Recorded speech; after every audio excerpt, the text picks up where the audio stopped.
ప్రణీత్ హనుమంత్ అనే వ్యక్తిని నిన్న బ్యాంకులో అరెస్ట్ చేసి హైదరాబాద్ తీసుకొచ్చి జైల్లో వేసారు. అప్పుడు నేను వీడియో చూసిన.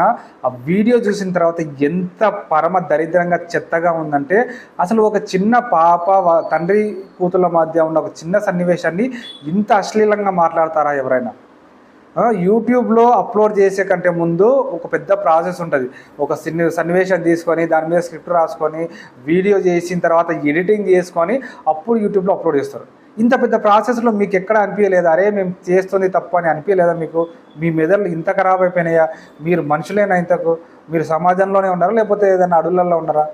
ఇట్లాంటి వాళ్ళకి శిక్ష పడితేనే యూట్యూబ్లో ఎంతో అశ్లీలమైన కంటెంట్ని పోస్ట్ చేసే వాళ్ళందరికీ కూడా భయం ఏర్పడుతుంది. ఇట్లాంటి వాడిని అరెస్ట్ చేసి, వాడు ఒక్కనే కాదు మొత్తం నలుగురిని అరెస్ట్ చేయాలి. నలుగురిని అరెస్ట్ చేసినప్పుడే యూట్యూబ్లో ఎవరైనా అశ్లీలమైన కంటెంట్ పెట్టేటప్పుడు భయపడతారు. ఇట్లాంటి వాళ్ళకు శిక్ష పడాల్సిందే.